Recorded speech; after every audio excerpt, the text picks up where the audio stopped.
Hi everybody, it's a sunny morning and I just want to share with you um, a way, circumstances around life to become a farmer.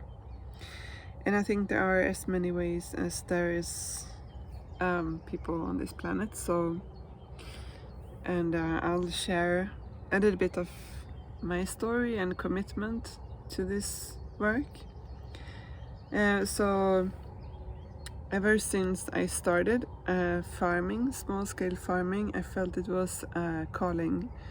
Like I couldn't not do it. It's as if you are like an artist or you have a passion or music and someone tells you to stop singing and you just can't do that because it pours out of your soul.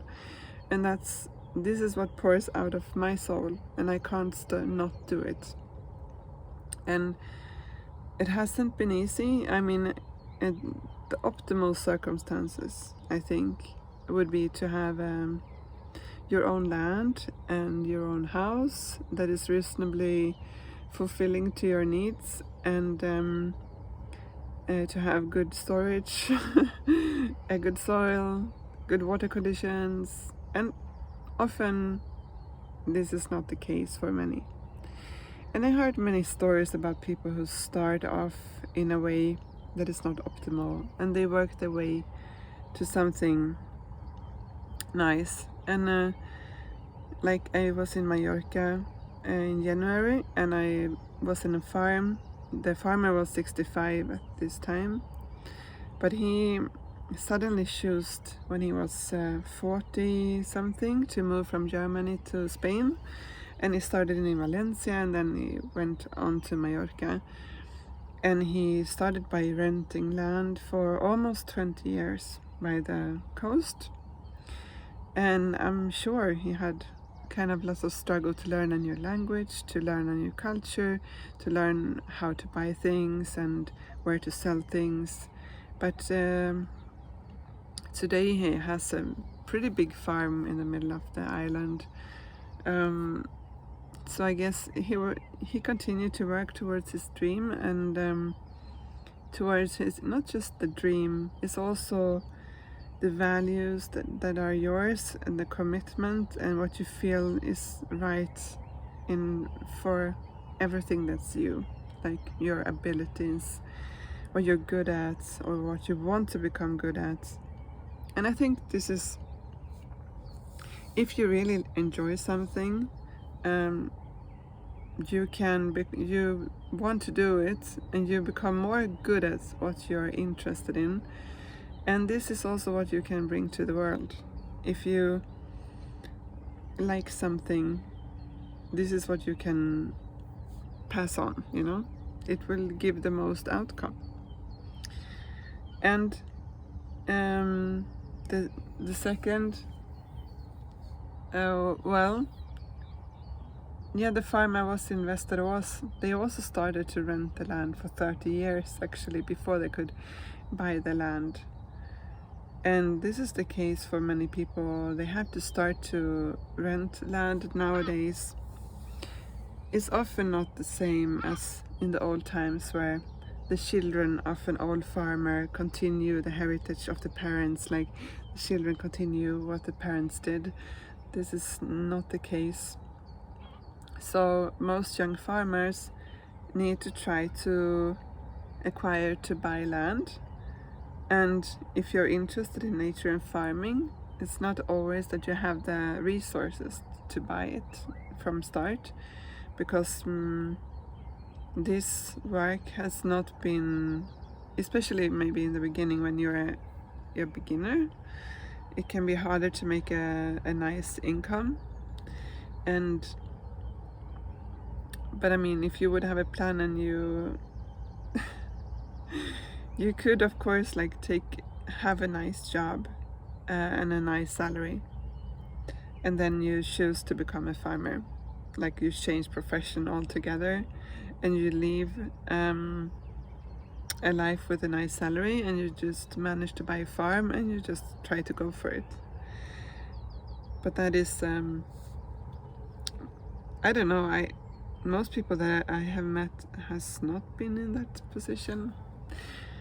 For me, I have rent land, and really like I didn't have optimal circumstances at all, and especially the most difficult part has been to change the land, change the base of the customer, change the setup, moving things, and I've been struggling a lot. But I also think this is uninvitable. Like me personally, I have done a lot of personal development last years, and it seems like when you do that,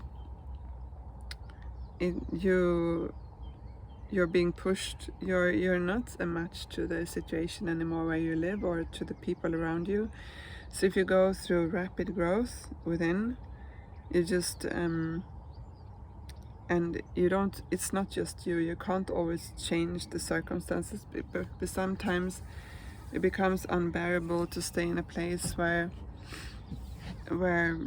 it's a big clash between you and your surrounding. Like, not that you can't coexist, but there is no growth, there is no development, there is no interest in for any part of the people involved, and then it dies by itself, and life moves on. And this has been, I think, until you kind of are somewhat in balance, which means that you know who you are, sort of.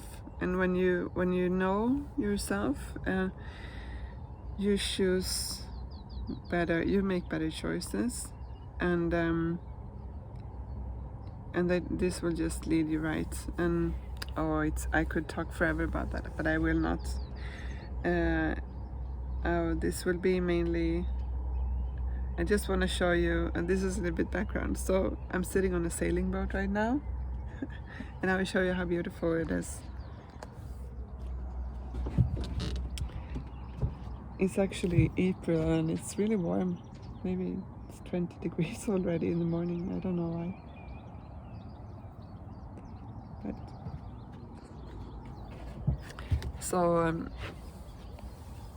I choose to move here because the last year's moving and not good soil. I still think that there is no problem with my capabilities or my my involvement or the way I work.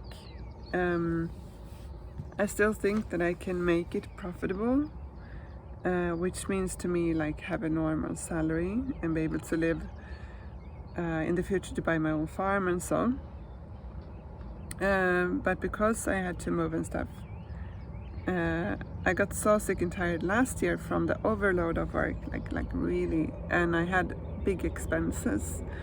Like I lived in a 4-room apartment and I rented a house for lots of people, and it was just too much pressure, and things don't have to go so fast. I rather now like let it take time. So I cut my expenses and I choose for the warm half year here now, live in a sailing boat with very low, like I bought a cheap boat. They are very cheap, a sailing boat that are small, and renovated it, and I live here now in Ljungskile, 15 minutes from the farm, so I can have the best mix of the ocean and the farm life, I guess. And I also start the cafe in the village together with another woman, and it's the first time that I start a business together with somebody else, and it's so fun, really.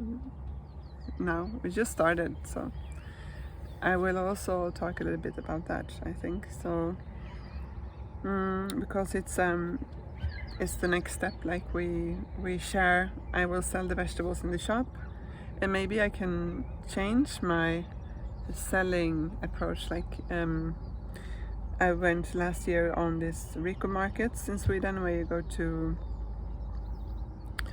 where you travel to different villages and they book on Facebook, and then you sell it. Yeah, you travel a lot to different villages. But my dream would be just to have just no commercial, no ads. People just pass by and they buy the vegetables. And I don't have to make any like promotion of anything. That would be my dream, actually. But we'll see if that's possible. And then I can also make cooking and salads and nice stuff from the vegetables.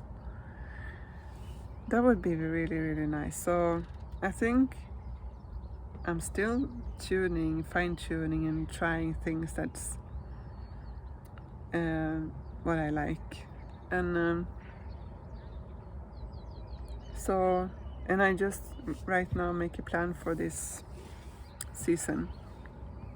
And then I will see how my business develops this summer before I make the next decision. And the rent on the land is 1 year also. So I don't know for how long I can be there.